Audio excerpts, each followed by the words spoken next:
Nous sommes ce que nous mangeons et nous reflétons ce que nous portons.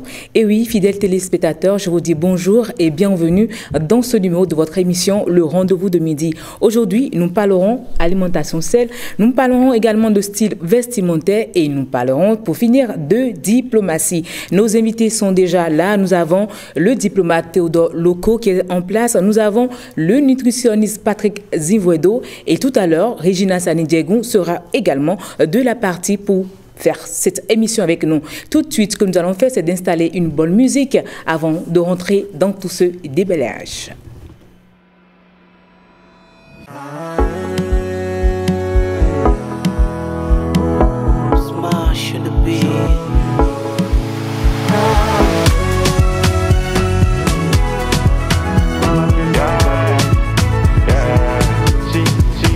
Tu vois dans la vie, comme nous tous on a venu s'encaler.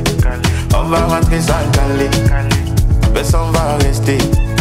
Pendant que tu vis, tu cherches le soutien, mais on ne te gère pas. Quand tu mets, on va plus t'aimer, mais tu ne peux plus parler. Le même jour que en ta tête, tes proches font boire la bière. Ils vont joker, ils vont bouger, famille va réclamer toutes tes propriétés. On top my head, ils vont commencer la guerre. Oh, just know that nous tous nous sommes des étrangers. Si c'était les voitures maison, ça va rester. Si c'était l'argent est bon à chercher, c'est ça le nécessaire. Les pouvoirs, l'argent, ça va rester. Si c'était. Et moi j'ai dit que l'homme le plus riche, c'est celui qui a l'assurance de son salut. L'argent voiture c'est bon pour ton PA, mais est-ce que ça envoie au paradis? Félicitations mon bébé, tu es joli oh, mais faut t'aimer. Si on commence à se gérer sans la permission de Dieu, est-ce qu'on se verra au paradis? Hey, faut pas donner raison aux papatos qui veulent couler ton bateau. J'ai Jésus, t'inquiète pas pour moi. Et puis le Dieu, à quoi ça sert si t'as pas la paix du cœur?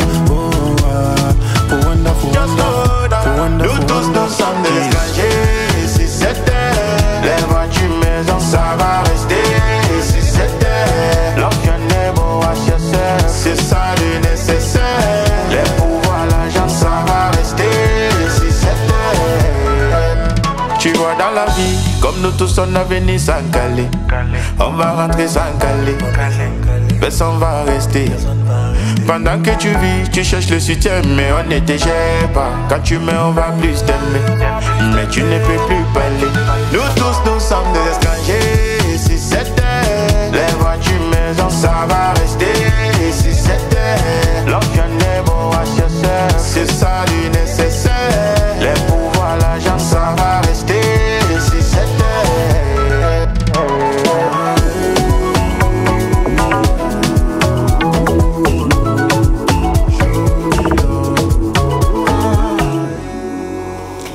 Et oui, après cette détente musicale, passons à présent au sujet du jour. Nous allons démarrer avec la première rubrique SOS Rendez-vous de midi.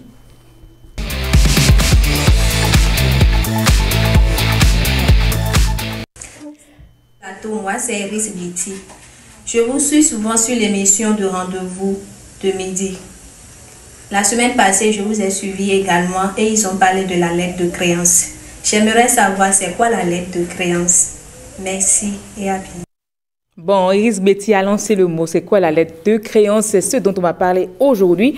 Oui, on va voir également, est-ce que c'est la lettre de créance qu'on dit? Est-ce que c'est les lettres de créance qu'on dit? Notre expert est sur ce plateau. Il va nous informer par rapport à ce sujet. Monsieur Théodore Loko, bonjour. Bonjour, madame. Vous êtes ancien ambassadeur et diplomate. Oui. Diplomate un jour, diplomate à vie. Oui, bien sûr. Oui, bien sûr. C'est moi que j'ai deux casquettes. Je suis enseignant-chercheur aussi à l'université. Oui. Oui. Enchanté et bienvenue à vous sur notre plateau. Merci beaucoup. En face de vous, nous avons notre nutritionniste, Patrick Zivouedo. Comment vous vous portez? À merveille. Toujours en pleine forme. Merci beaucoup. C'est tout normal puisque vous vous nourrissez bien. Ah bon? Oui. Vous mangez bien. Vous le dites le contraire. Alors, Théodore Loko, la question est posée. Elle voudrait savoir, Iris Betty voudrait savoir qu'est-ce que la lettre de créance. Est-ce qu'on dit la lettre de créance ou On parle tout simplement de les lettres de créance. De lettres de créance au pluriel. Au pluriel, toujours. Mais j'avoue que je suis agréablement surpris parce que le droit diplomatique, c'est souvent, même à l'université, c'est enseigné seulement à ceux qui font droit international. Alors, ce n'est pas une affaire de tout le monde, quoi. Voilà. Et puis, de plus en plus, quand on parle de diplomatie, on entend parler de diplomatie publique. C'est-à-dire, la société civile aussi intervient. Aujourd'hui, on parle de diplomatie de catalyse. Il y a parfois, les acteurs, ce ne sont plus seulement les États et les organisations internationales, aussi des acteurs non étatiques qui interviennent. Donc, ce n'est pas surprenant que le public s'intéresse à la chose diplomatique. Donc, s'agissant des lettres de créance, il s'agit d'un document officiel envoyé par le chef de l'État accréditant, donc celui qui envoie en mission, et qui est destiné au chef d'État de l'État accrédité, celui qui reçoit la mission. Bien. Donc, il s'agit d'un document qui permet l'entrée en fonction d'un agent diplomatique. Mais pourquoi? Je prends deux exemples. Nous sommes au Bénin. Le CNHU, c'est un service public. L'université, c'est un service public. Leurs patrons sont nommés par notre gouvernement. Donc les services publics sont administrés par le gouvernement en place. Mais là, il s'agit de... L'ambassade s'analyse comme un service public d'un État étranger. L'ambassade de France, c'est le service public de l'État français au Bénin. Alors, et ça vient d'où? C'est le génie humain qui a conçu le droit diplomatique. C'est une forme une consécration juridique de l'interdépendance entre les États. Aucun État ne peut vivre en vase clos. Mais ils auraient pu se contenter d'avoir des relations chacun de chez soi, quoi. Mais c'était au congrès de Vienne en 1815 déjà. Il y avait des empires, des royaumes, des républiques. Mais ils ont eu le souci. Pour classer, vous voyez, empire, royaume et puis république, c'est pas la même chose. Mais comme c'était une conférence internationale, ils sont passés par l'ordre hiérarchique, l'ordre alphabétique. Vous voyez, donc ça vient de très loin. De 1815 là jusqu'à 1961, Nations Unies, on a codifié ce droit. Donc c'était déjà une pratique, c'était des soucis au départ des grandes puissances. Ensuite, c'est devenu une pratique généralisée. Comment? Pourquoi quand quelqu'un nous ouvre une mission dans un État, ici, des accords bilatéraux. Finalement, c'est généralisé, c'est devenu coutume, une pratique généralisée qui a été codifiée par les Nations Unies. La Commission du droit international a étudié le dossier. Ça a été, les États ont adopté, ont signé. Donc aujourd'hui, de cet outil universel de 1815, on est arrivé aujourd'hui à un outil d'un universel beaucoup plus élargi, quoi. Donc, alors ça signifie que l'ambassade ou la mission diplomatique, c'est organisé par le droit international. D'accord. Vous voyez, c'est ça qui explique, et c'est sur le droit international, là, la Convention de Vienne de 61, qui dit que un chef de mission, pour être nommé, il doit avoir l'agrément de l'État dans lequel il doit travailler. Vous voyez, l'article 4 précise ça. D'accord. Maintenant, l'article 13 parle expressément des lettres de créance. Donc, j'ai défini et j'ai tenu à dire pourquoi. Parce qu'il s'agit du service public d'un État qui fonctionne sur le territoire d'un autre État. Ça ne peut pas se passer comme si c'était le service public de l'État accrédité. Voilà. Donc, quand ils viennent comme ça, ils donnent la lettre de créance, c'est la mission qu'ils doivent remplir dans le pays ou la mission qui leur est assignée par le État? C'est une mission nationale. D'accord. Mais dans un cadre interétatique. Mais la lettre, est-ce que ce que je voulais comprendre, c'est la mission, la lettre à remettre, c'est des missions qui arrangent l'État qui les accueille? Non, la lettre est simplement, ça dit, je suis nommé ambassadeur du Bénin au Togo. Oui. Et avant de me nommer, parce qu'il s'agit d'un État étranger, et je travaille pour l'État béninois, on demande l'avis du président togolais qui donne l'agrément. On me nomme. Mais avant d'entrer en fonction, parce que c'est à l'étranger, je dois présenter les lettres de créance comme pour attester ma qualité de chef de mission. Vous voyez? Et dans ce document-là, c'est écrit... C'est clairement, il y a mon nom, il y a le signataire, c'est le chef de l'État, et la lettre est destinée au chef de l'État togolais, et on dit pourquoi je viens, Donc c'est pour, le renforcement des relations entre les deux États. Et puis on dit, le chef d'État qui m'envoie, pour mettre le président à l'aise, il dit que je suis quelqu'un en qui il fait confiance. Il a la conviction que j'ai les qualités pour conduire à bonne fin la mission qu'il m'a confiée. Voilà. Alors, dites-nous, quelle est la différence entre la lettre de créance et une lettre de rappel pratique diplomatique? Parce que souvent, quand il présente la lettre de créance, il remet aussi la lettre de rappel de son prédécesseur. Mais il faut dire que c'est pas... la différence, c'est sur plusieurs plans. D'ailleurs, sur le plan de la solennité. La lettre de créance, il présente cette belle mission, cette lettre de créance, il prend service de manière officielle, avec faste. Moi, cette lettre de rappel là, vous savez, tout à l'heure, j'ai parlé du droit international qui organise les choses, mais il y a aussi le droit national qui organise certains, on parle de l'Organisation nationale des services diplomatiques. Il y a le droit national qui organise certains aspects. Quand je suis en mission, quand je suis en fin de mission, pour plusieurs raisons, soit je suis en fin de mission, ou soit alors je quitte pour aller à un autre poste, ou alors il y a des changements fondamentaux pour lesquels mon gouvernement me fait rentrer. Donc, vous voyez que ce n'est pas les mêmes circonstances. Les mêmes circonstances. Et déjà, à ce moment, je reçois une lettre de rappel. Personnellement, moi, mon État m'envoie une lettre de rappel. C'est interne, ça. Pour m'informer que, voilà, je suis en fin de mission, on me remercie pour ce que j'ai fait, on me demande de garder contact pour les détails, pour organiser mon retour. Donc, je reçois ça, je rentre. Mais celui qui vient, qui peut prendre service, il remet officiellement l'acte. Par exemple, pendant que je recevais, moi, ma lettre de rappel, on informe le gouvernement du pays dans lequel je travaille que je suis rappelé. Il a l'information. Mais moi, j'ai les détails. Mais quand mon successeur arrive... Lui, il a une lettre de créance. Exactement. Mais quand on part, c'est lettre de rappel. De rappel, oui. Lettre de rappel. Voilà. La leçon est sûre à mon niveau. Je ne sais pas si c'est pareil pour Zivrido. Vous êtes sûr? C'est un coup diplomatique qu'on a eu. Hein? Mais je suis heureux. Le droit diplomatique, c'est à l'université, dans un cercle restreint.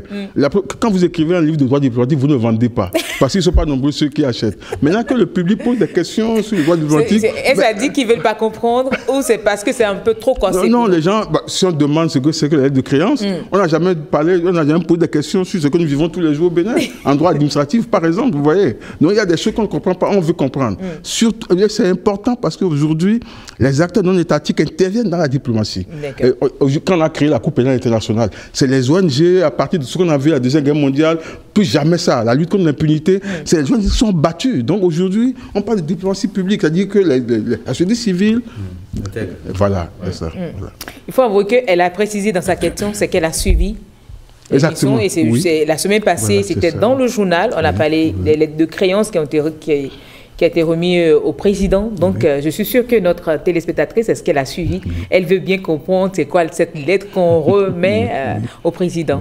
Et là, je crois qu'elle a eu l'information qu'il faut. Et la nuance a également été donnée. La lettre de créance, on remet. La lettre rappel, c'est quand on retourne. Voilà. Et puis cette lettre-là est préparée par un service spécialisé aux affaires étrangères. Aux affaires étrangères, il y a ce qu'on appelle les directions géographiques, il y a les directions techniques. Europe, Afrique, Amérique. Mais il y a les directions techniques, affaires juridiques, organisations internationales, le protocole. C'est le protocole qui s'occupe, c'est le dossier de gestion du protocole. Il y a des spécialistes là qui maîtrisent bien le droit international et qui ont, parce que le droit interne, il est aussi important que le droit international en matière diplomatique. Le diplomate qui arrive chez nous, on a dit qu'ils sont sur le territoire béninois, mais c'est organisé par le droit international. L'État n'a pas n'a pas d'autorité sur eux. Voilà. Et c'est organisé par le droit international. Mais dans le même temps, ce droit ne prévoit pas tout. Il faut que l'État interne, l'État national, l'État béninois prévoit d'autres aspects. Ça, c'est l'organisation interne du pays. Et là, par exemple, les diplomates, on ne peut pas les mettre, on peut pas les assigner en justice, par exemple. Bon, ça, c'est clairement dit en droit international. Mais il y a des choses qui ne sont pas dites. C'est-à-dire, il y a des choses pour lesquelles le droit international parle en termes permissifs. C'est-à-dire, quand on parle d'immunité, on ne peut pas les arrêter, par exemple, c'est en termes prohibitifs. Immunité diplomatique. Oui, ça c'est en termes prohibitifs. On ne peut pas faire. Il y a des choses qu'on ne peut pas leur faire. Mais il y a des choses qu'on fait pour leur faciliter la vie. Mais qu'on ne détaille pas dans le droit international. Là, il revient à l'État d'avoir son droit national pour l'organiser. par exemple, s'ils doivent importer des choses qu'il n'y a pas au Bénin, cette facilitation, c'est là, la direction du protocole gère ces détails. Et en même temps, il y a dans ces services-là des spécialistes qui, en matière de l'aide de créance, quand un ambassadeur va en mission à l'étranger, dans une mission diplomatique, c'est leur travail. Mais ils préparent. Ils préparent le document et ils soumettent à la ceinture du chef de l'État. Et c'est destiné au chef de l'État accréditaire. Voilà. Et l'ambassadeur le porte. Merci beaucoup, Théodore Loko. Je précise que vous êtes un ancien ambassadeur également et vous êtes toujours diplomate. Merci madame. Merci. À côté de vous, celle qui nous a rejoint, c'est Regina Sanidjegou, la belle, toujours lumineuse. Vous avez suivi le coup donné par notre diplomate? C'est pas un coup. Vous avez pris note, vous avez compris quelque chose? Bien sûr. Merci beaucoup. Alors, ce que nous allons faire, c'est de passer à un autre pan de notre émission, c'est dans le bien-être.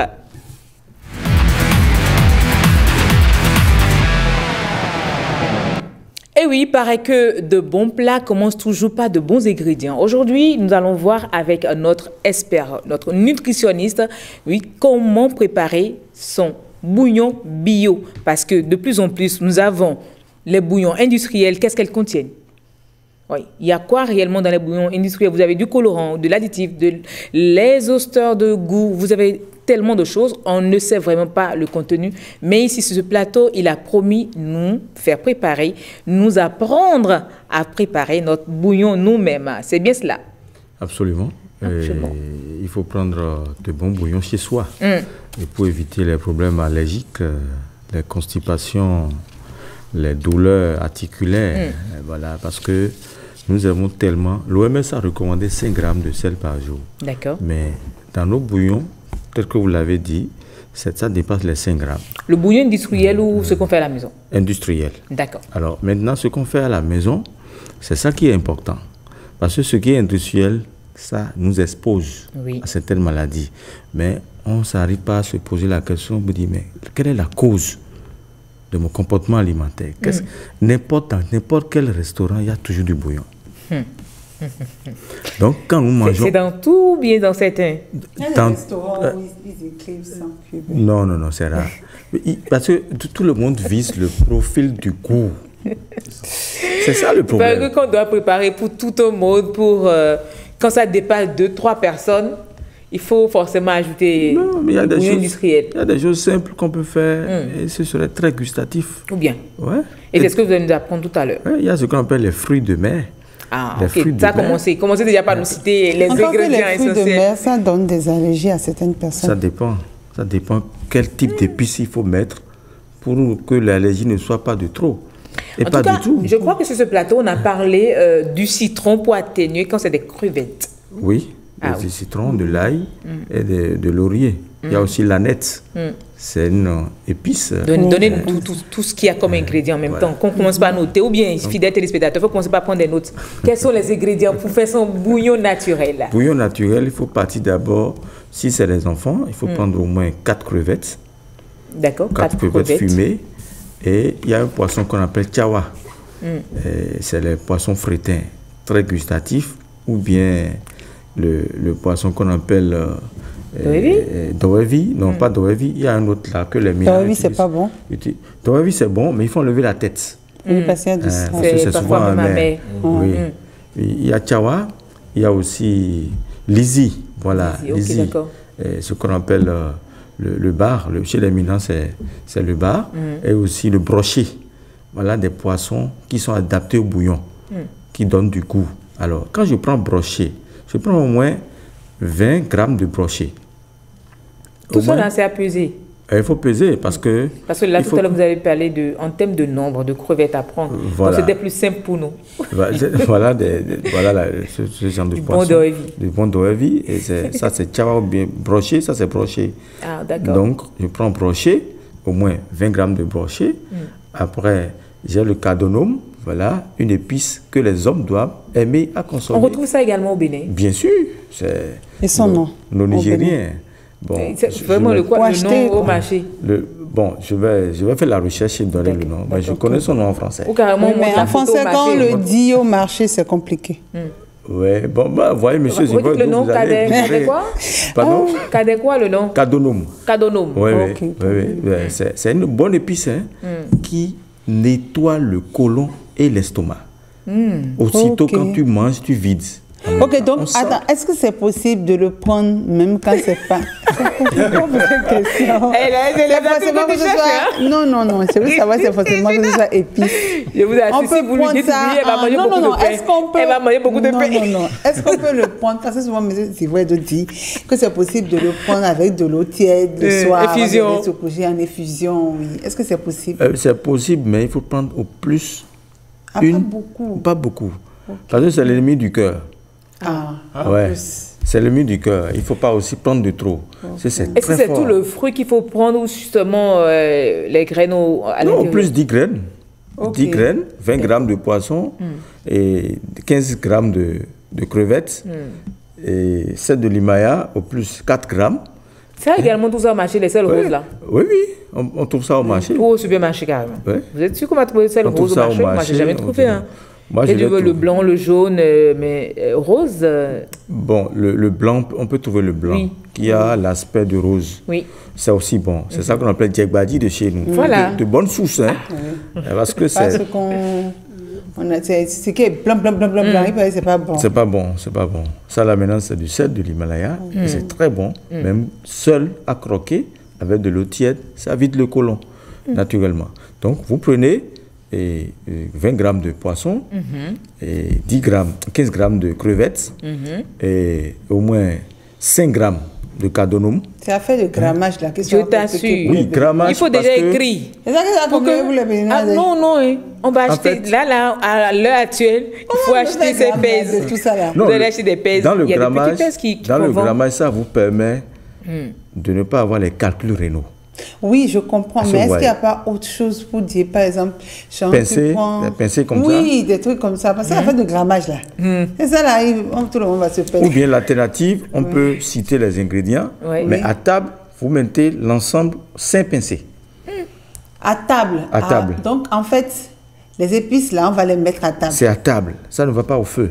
Alors, quand on parlait de bouillon bio, là, c'est pas tout ça là, c'est à table. Oui, c'est à table. C'est quand on sert le repas, maintenant qu'on va mettre les pincées, les grammages, tout ça là, avant de manger. Pour avoir une bonne santé, normalement, on ne devait même pas mettre les épices dans l'aliment au feu. D'accord. Parce que le feu a déjà réduit quelques nutriments. Maintenant, les épices vont renforcer ça à table pour qu'on ait l'équilibre dont l'organisme en a besoin. Parce que toutes ces épices ont des minéraux. Ils ont des vitamines. C'est des vitamines crues. Elles n'ont pas été transformées. Ça a été naturel. Donc, à table, tu es sûr que le taux de nutriments qui a été réduit à feu est renforcé par les épices et en même temps, tu as le goût et tu manges bien. Dans ce cas, c'est qu'on utilise les épices secs. Voilà, les épices secs. Oui, mais quand on veut le faire, ça veut dire que dans son repas déjà, au feu, on ne met rien comme épices? Non, on ne met rien. Et c'est à table qu'on a aussi. Ni sel. Ah, non, ni sel. Aujourd'hui, maintenant, on nous dit, c'est les nutritionnistes qui nous disent déjà que le sel, de mettre ça à la cuisine, de ne pas mettre le sel à table, c'est pas bien qu'on mette le sel à table. Mais le sel, qu'est-ce qu'il faut faire? Est-ce que vous arrivez une fois de faire du tour des supermarchés pour voir tous les produits qu'on peut avoir à table? Vous avez fait un tour pour voir si vraiment c'est conseillé tout ce qu'on nous vend? Oui, je fais des tours et j'observe. En fait, on a une mauvaise culture culinaire qui nous amène à mettre tout au feu et à table, on mange et directement le sang reçoit. Quand tu fais le bilan, le taux monte.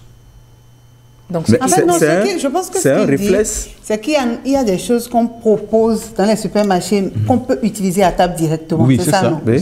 Il demande si on peut vraiment prendre ça et c'est ça, non? Et oui, consommer à table. Est-ce qu'un spécialiste est d'accord avec ça? Voilà ce qu'on nous vend. Par exemple, non, mais même s'ils ne sont pas d'accord, même quand on va dans les rayons et que lui, le nutritionniste, il y va et qu'il trouve des choses qu'on ne doit pas utiliser, il trouve des ingrédients qui ne sont pas bons ou les mélanges surtout. Non, il les peut mélanges, pas dire, qui ne sont pas favorables à notre organisme. Est-ce qu'il peut dire... Oui, ici, il peut dire ici. Mais c'est ça, on demande. Est-ce que c'est possible de le dire? Vous voulez En fait, quand tu vas on le chasse, la prochaine qui va dans un supermarché, on va lui dire, monsieur, si vous ne venez plus ici. Souvent, dans les supermarchés, ils ne font pas des mélanges. Dans les épices. Soit si c'est curcuma, c'est à part. C'est à part, Si c'est poivre noir, c'est à part. Donc on peut les prendre à part comme ça et les utiliser Maintenant, ayez le sens de l'odeur. Est-ce que c'est vraiment ça qui est dedans? Voilà. Est-ce qu'il n'y a pas autre chose? Et on a écrit autre chose. Mais comment expliquez-vous ces produits-là? Oui. Moi, il m'est arrivé plusieurs fois d'acheter les mélanges à base de poisson. Là. Et ça pourrit vite. On se rend compte que ça se gâte à l'intérieur. C'est comme ça. C'est le principe de conservation qui n'a pas été respecté. Le séchage aussi n'a pas été respecté. Si on propose que vous preniez du curcuma frais comme ça, et vous ne faites pas sécher le curcuma pendant un temps, vous n'avez pas un appareil séchoir, vous faites partir l'eau et directement on l'écrase, on fait sécher au soleil. Voilà les conséquences. Donc, on doit avoir un séchoir pour faire sécher, faire partir, déshydrater l'épice, et en même temps, les minéraux sont toujours là. Et vous amenez ça au laboratoire pour faire la recherche, voir est-ce que les types de minéraux sont toujours en instance, et à base de ça maintenant, parce qu'on a des laboratoires au Bénin qui sont chargés de ça. Et vous amenez, ils analysent, ils vous disent que c'est bon, et en même temps, et vous faites le mélange. Justement, ces produits-là qui se gâtent, vous lisez que c'est autorisé. Bon, là, c'est... Je pense que le mieux, c'est de faire chez soi. Oui. Et je pense que c'est la solution. C'est la solution. Oui, c'est pas facile. Non, pas il faut faire ça, utiliser pour une semaine maximum. Vous devez avoir un cellier. En tout cas, je crois qu'on va revenir dans les questions au mode de conservation. Sur quelle durée il faut conserver. Voilà. Déjà là, on est parti sur le sec.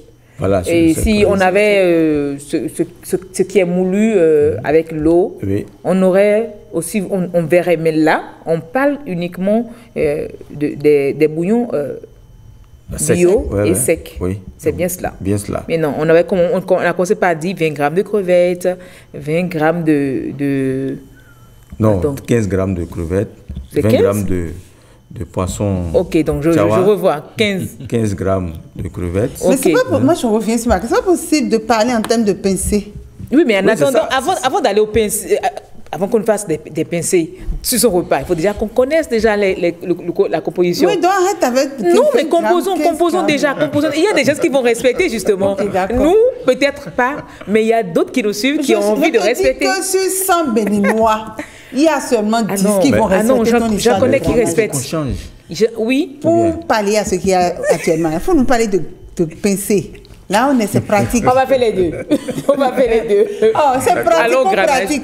Allons grammage, parce que actuellement, je crois que ce qu'on nous recommande d'OMS, c'est d'aller en portions. Oui. Donc, c'est toujours mieux. Quand on connaît les portions, on respecte les portions. Yasmine, tu es sûre que tu fais grammage, tu ne respectes pas grammage avant de manger? Je ne respecte pas, mais je peux parce que j'ai ce qu'il faut pour respecter. C'est pour ça que maintenant, pour une fois que j'ai quelqu'un devant moi qui me donne les grammages, je prends note et je suis sûre qu'il y a une dame à la maison qui fait également comme moi. Ou un monsieur qui le fait pour sa femme. D'accord. On n'a qu'à prendre les grammages alors. Alors, nous avons 20 grammes de poisson, chawa, broché ou bien broché. Nous avons 15 grammes de crevettes fumées. 15 grammes de crevettes fumées. Nous avons 5 grammes de sel de l'Himalaya. Nous avons 3 à 5 grammes de curcuma, 5 grammes de curry, et 10 grammes de laurier, 10 grammes de gingembre, et finalement, comment on appelle l'aneth. L'aneth, c'est une épice. Oui, l'épice vous connaissez bien. Oui. Et vous avez au moins 20 grammes d'aneth. Alors, tout ça... Ça, c'est l'aneth ou c'est Tim? En tout cas, c'est la même famille. Oui. Et vous les faites sécher, vous passez aux moulinettes, vous obtenez... Est-ce qu'on sèche au soleil ou à l'ombre? On peut sécher au soleil, mais sous une, on ne sait pas, grillade, parce que les mouches peuvent s'y poser pour avoir des bactéries. Donc, il faut éviter cela. En mettant aussi au soleil, vous passez au séchoir. Si vous avez un séchoir, vous mettez ça dedans et directement, vous passez aux moulinettes pour obtenir plutôt la poudre. Et c'est maintenant à table, c'est avec ça qu'il faut prendre en pincée. Combien de pincées? Au plus, c'est 5 pincées. Je pense que 5 pincées, ça fait... Pour les enfants ou pour les adultes? Pour les enfants, il faut au moins 6. Pour les adultes, il faut au moins 5. Les enfants prennent plus? Oui, plus. Parce qu'il y a le goût. Maintenant, vous devez avoir aussi, à part du poisson chawa et du crevette, à peine 3 grammes, à part sur la table, et vous saupoudrez maintenant au repas à table et vous mangez. Là, vous êtes sûr d'avoir un bon taux de vitamines, de minéraux quand vous faites le bilan. Et quand le goût Le goût n'y est pas. On peut ajouter. Il doit avoir le goût. On peut ajouter. On peut ajouter pour avoir le goût. Mais là, vous êtes dans... Le goût relatif. C'est pour dire 5-6 PC là. Donc en fait, les trucs qu'on achète, on nous appelle bouillon, bio, exhausteur de goût, un remplacement de cube, tout ça là, c'est n'importe quoi. C'est pas n'importe quoi, c'est comment les composer. Les épices sont tout déjà. Toutes les épices sont... Parce qu'actuellement, on achète des exhausteurs de goût, des cubes bio. Il faut faire attention, il y a des gens, ils sont allergiques au poivre noir. Oui. Mais il y a excès de poivre noir dans les épices. Quand vous observez bien, il y a excès de poivre noir. Peut-être aller sur les recherches pour voir les effets du poivre noir sur le cœur. C'est ça. Ça a des conséquences. À une période, on nous refusait carrément de prendre des poivres noirs et c'est le blanc qu'on achetait finalement. Maintenant, les gens continuent de préparer avec poivre noir la viande. Oui, mais moi j'adore poivre noir sur la viande. Voilà.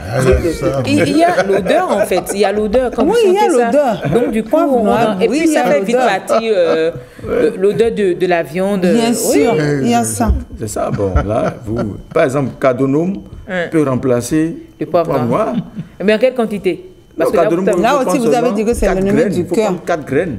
Parce qu'une graine, à peine, ça fait 1 gramme et quelques. Ah, donc poivre noir, ça fait l'allergie. Oui, ça fait l'allergie.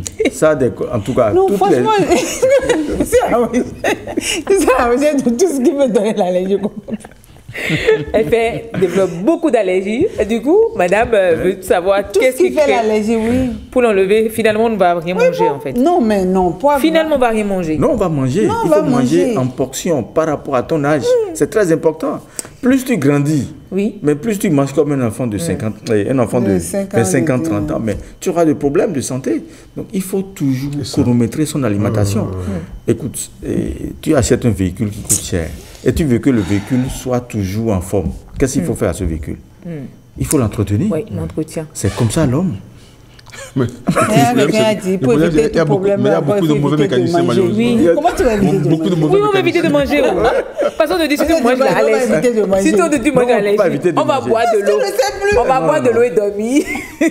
En mangeant, il faut s'assurer de ce que tu veux manger. Oui, d'accord. C'est ça la qualité de ce qu'on mange, la quantité. Oui, mais il a dit, le médecin dit, il faut que votre aliment soit votre médicament. Voilà. Bon, malheureusement, dans la réalité... Vraiment, c'est tellement facile à dire dans la réalité. Quand tu prépares du bon riz, très peu de personnes arrivent à... Quand tu prépares du bon riz avec ces épices-là, tu saupoudres à table. Le riz? Oui, tu saupoudres et tu manges avec. Mais tu retrouves les minéraux, parce que tu as besoin de minéraux. Mais dans tous ces épices que vous avez cités, en fait, moi, ce qui me dérange, c'est que je n'ai pas de piment dedans. Non, le piment, bon... Ça vient à quel moment? Dans la soupe déjà, ou à table également, on peut ajouter? Non, dans la soupe. Dans la soupe. Sur le feu. Sur le feu. Okay. Vous mettez le piment sur le feu et à table maintenant, vous saupoudrez votre épice. Parce que nous, on peut pas manger sans piment. En fait, c'est une discipline quand vous l'appliquez. Je pense que... Le piment frais. Non écrasé. Non écrasé. Souvent, oui, vert ou rouge. Vert ou rouge. On laisse dans la sauce là. Et en mangeant, on écrase soi-même. Oui, oui. Mais il y a un plaisir. Il y a un plaisir. Monsieur Théodore, qu'est-ce que vous nous faites sur ce plateau? On se rend compte de la manière de parler de Monsieur Théodore. Il aime bien ça. Il aime manger. Non, mais j'aime bien en fait. On fait mesure.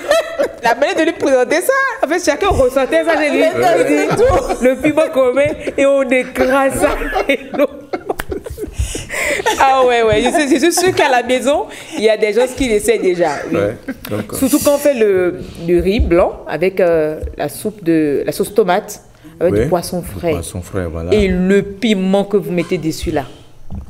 Non, mais parlez. La salive est dans la bouche déjà, voilà. Tu vois, on n'a jamais refusé à faire de piment qui a et quand je dis, il ne commande plus parce que la salive est déjà dans la bouche.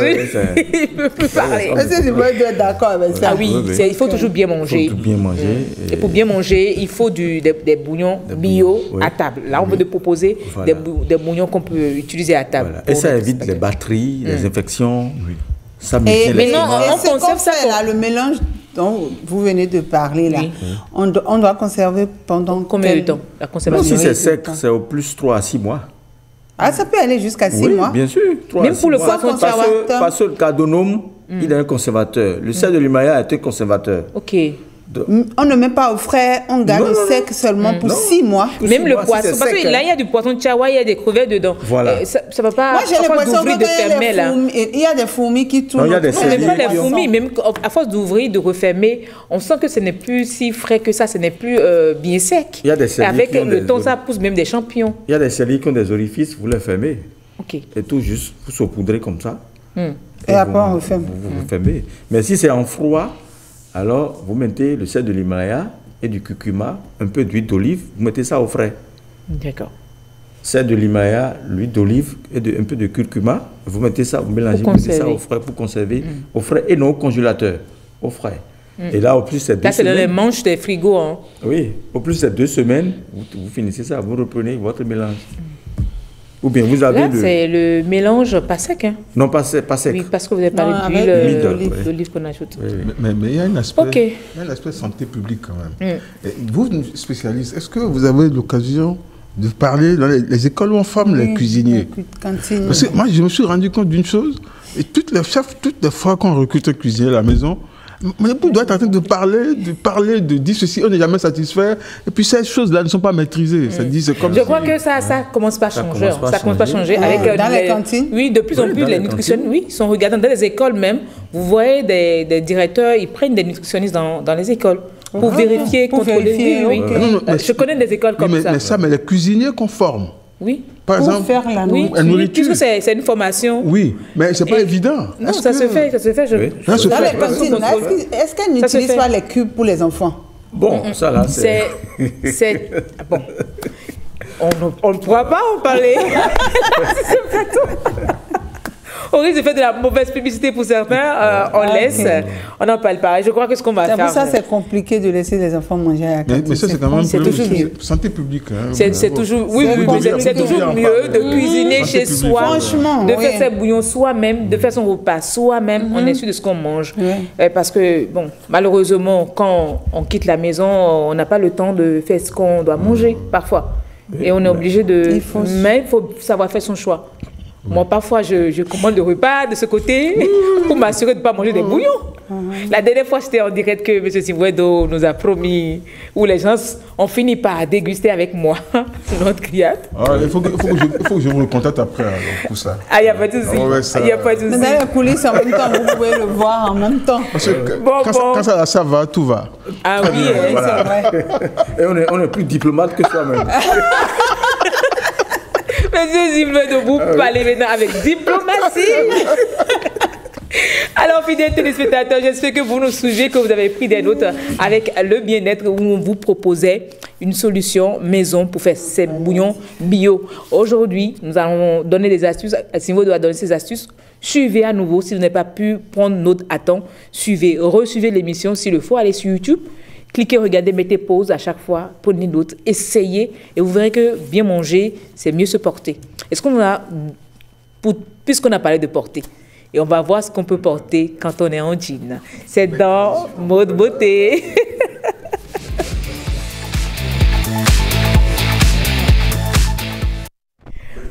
Ouais, il paraît qu'il faut envoyer les enfants à l'école. Il le faut, hein. L'éducation, en tout cas, ça fait beaucoup, oui, pour une nation. L'éducation, elle est très importante. Aujourd'hui, avec notre dame qui shine, vous la connaissez, la Shinestone Design, c'est elle, la propriétaire, la PDG. Regina Sanindiago, comment vous vous portez? Je vais très bien. Tout en noir vêtu. Pourtant, aujourd'hui, on parle du jean. Bien sûr. Mais moi, je suis en jean. Moi aussi, je suis en jean. Mais jean... Ah bon? Oui. Ah non, j'avais pas remarqué.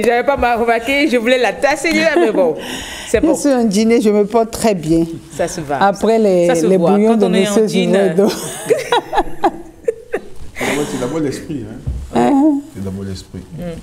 Oui. Il paraît que quand la femme est en jean, elle a de l'assurance. Vous qui êtes styliste, c'est vrai?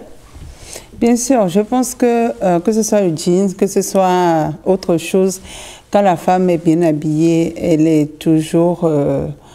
toujours confiance en elle et puis elle s'assume pleinement. Aujourd'hui, je veux parler du jeans parce que c'est un basique intemporel de la garde-robe de la femme. Tout à fait. C'est une tenue pratique que tu peux porter pour aller au boulot, même à l'église. Oui. Oh, oui, ça dépend de comment tu l'accessoirises. Et donc, on va voir les différentes manières de porter les jeans et les morphologies pour qui vont avec quel type de jeans. Voilà. Là, déjà, nous avons à l'écran des images. Dites-nous déjà, quelles sont les différentes formes de jeans que nous avons? Nous avons plusieurs, hein, je vais citer quelques-uns. On a le jean flare, le jean butt cut, patte d'éléphant, on en a parlé la dernière fois en termes de pantalon. On a les jeans slim, on a les jeans boyfriend, on a les jeans à coupe droit. D'accord. Et c'est quelle forme on dit? On parle de jogging? C'est boyfriend. Ah, d'accord. Voilà. Autant pour moi, parce que je voulais bien comprendre. Alors, pour quelle morphologie ça va? On a la morphologie A, la morphologie V, la morphologie X. Yes. Quelles sont les formes de jeans pour quelle morphologie? On va déjà aller par jeans et voir quelle morphologie pour quelle. D'abord, les jeans à coupe droit. Toutes les morphologies peuvent se permettre de porter les jeans à coupe droit. Simplement parce que c'est le genre de jean qui va à tout le monde, en fait. Parce que c'est une coupe droite. Tu peux le mettre avec une chemise, tu peux le mettre avec un t-shirt, avec un blazer dessus. Un boubou. Un mini boubou. Oui. Un mini boubou, oui.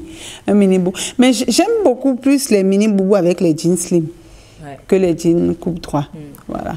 On a les cargos aussi que je n'avais pas cités. En tout cas, c'est là à l'écran. Si tu dis, je vais revenir dessus.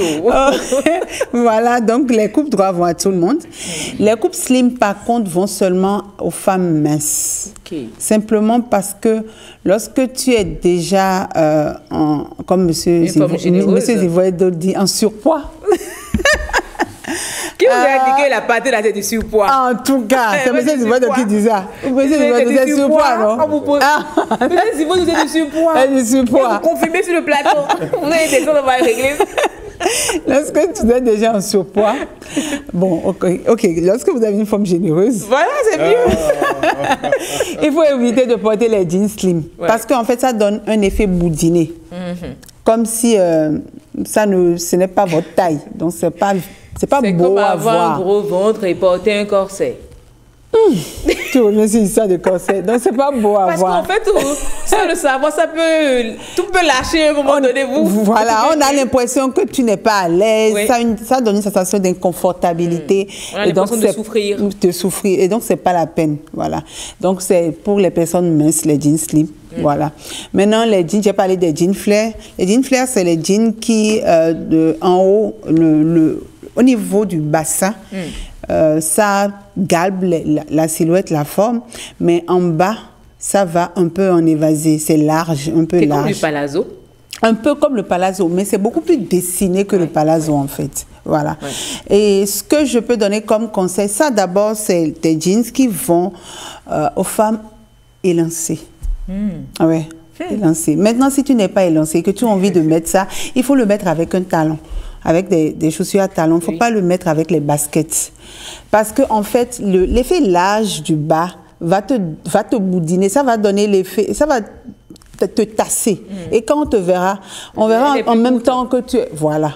Alors que lorsque tu mets avec des talons, ça rallonge ta silhouette. Et lorsqu'on te voit, tu auras une taille, tu vois, d'un mannequin et tout ça. Ça voilà, en fait, voilà le bas, justement, oui. Ouais, ça c'est un jean flare. Voilà. Donc, je donne... C'est plus tendance actuellement. Oui, c'est ça qui est tendance actuellement. Et je trouve que ça ne démode pas. Oui, justement, c'est un intemporel. Et c'est un jean que moi, particulièrement, j'aime beaucoup. Moi également. Parce que lorsque tu le mets avec une chemise, avec des talons, un blazer dessus, c'est nickel, c'est trop beau. Tout à l'heure, quand il dit qu'il ne faut pas porter n'importe quelle chaussure, je me suis dit que j'ai raison, parce que quand je vois une femme qui porte le flair, le jean flair, avec un beau blazer bleu, c'est tellement élégant. Trop. C'est trop élégant. J'aime trop ça. Monsieur Loko, il aime les bonnes choses. Vraiment. Monsieur Zivoye, non. Monsieur Loko, il aime les bonnes choses. C'est qui reste là. C'est que... Non. Dès qu'il a vu l'image, il a compris que c'est ça. Ah ouais. Si les fruits, c'est bon. Non, mais c'est bon. Franchement, non, je me dis chapeau. Tu vois, non, c'est vrai. C'est vrai. Quand tu vois une femme avec des talents, et non, c'est. En fait, c'est moi, c'est mon coup de cœur en matière de jean. On risque de déposer les candidatures. Alors, d'autres astuces pour les dames? Maintenant, les boyfriends que tu parlais de, tu appelles jogging, il faut mettre ça avec les baskets. Et ça, c'est des jeans que tu portes quand tu vas faire des courses en ville. C'est pas des jeans pour aller au boulot. C'est pas des jeans pour aller à l'église. C'est des trucs pour porter, pour aller acheter au marché, faire des courses rapides et tout. Voilà. On va revenir à ce que tu as mis. Oui, le Par cargo. contre, le cargo, pour les femmes en surpoids, ce n'est pas bon. Pourquoi? Parce que les poches viennent rajouter du volume. C'est quoi ton affaire de surpoids? Mais c'est M. Zivoire qui a parlé de surpoids. Les femmes généreuses. Les femmes, ok, d'accord. Elles sont généreuses. Les femmes généreuses enfin, doivent pas voilà. mettre le cargo parce qu'en fait, ça vient rajouter des informations. Tu vois, à l'image, c'est pas joli. C'est pas beau. Parce que ça vient rajouter des informations et c'est pas beau à voir. Ouais. Maintenant, quand on est généreuse, qu'on a une forme... c'est H, vous dites ça, ou U? H. H. Tu parles de la forme La forme H. H, la morphologie H, oui. Oui, là c'est la coupe droite. Ce qu'on n'a pas. Ce que tu as dit, c'est tendance. D'accord. Mais non, quand on a la taille dessinée, c'est X. Tout vous va. Tant que c'est taillé au niveau de tout vous va. Tu portes tout ce qu'il y a comme jeans. C'est bon.